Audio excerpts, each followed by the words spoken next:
سلام بچه، خوش اومدیم به ویدیو جدید. من عذر هستم و امروز اومدیم فیدی. حالا اگه کسی به شما نمیگفت شما نمیفهمین اینو اصلا. بچه دوباره من یه ماه نبودم. آره این دیگه واقعا از تنبلی خودم بود. آره هیچ اتفاقی نیفتاده بود، یه ماه نبودم.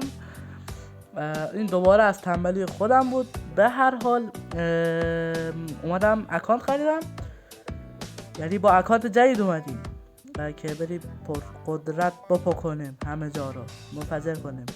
آره یه اکانت گرفتم، گفتم بیام ویدیو بگیرم همینجوری که دوباره بگم چرا این یه ماه نبودم. هیچ دلیل خاصی نداره، مثل اون ویدیویی که گفتم چرا 5 ماه نبودم. به هر حال این یه ماهو دوباره برای درسا نبودم. ما مدرسه‌مون اینجوریه که امتحان، اگه امتحان ندی یعنی تو مدرسه نیستی، وجودی در مدرسه شما نداری اگه امتحان ندی.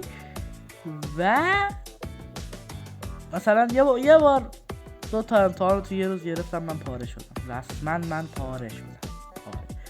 و جریان رنکاپ هم بود که رنکاپو رو اکانت جدید که اومدم یاد اصلا بای داده بود، یعنی اکانت کلا خاک داشت میخورد.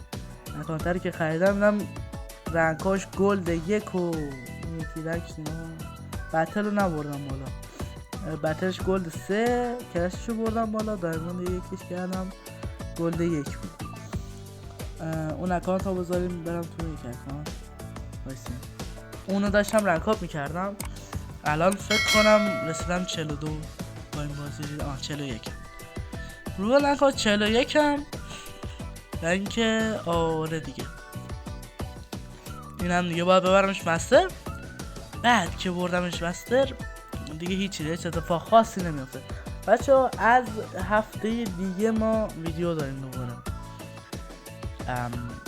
ویدیو داریم، برای اینکه نمیدونم چرا هفته دیگه، ولی هفته دیگه چون کارهای اکانت هنوز تموم نشده، باید کامل تمومش کنم و دارم ویدیو بگیرم.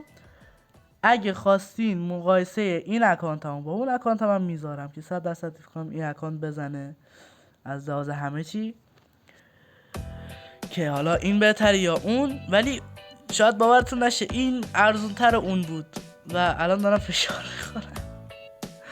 آره دیگه ویدیو کلا 2 دقیقه شده، اصلا مشکل نداره 3 دقیقه شده با کاتایی که میخوره. در هر حال ادیتور عزیز میزنه که خودم بچه من نمیدونم چرا با خودم تو ویدیو صحبت میکنم.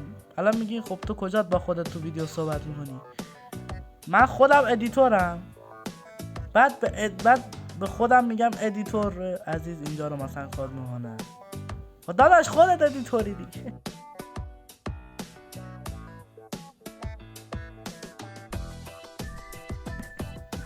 آره و اینکه تا هفته دیگه میبینمتون. فعلا بای نه تو نباید اینجوری بگم، فکر کنم آره جوری که قبلا میگفتم میگم بای بای.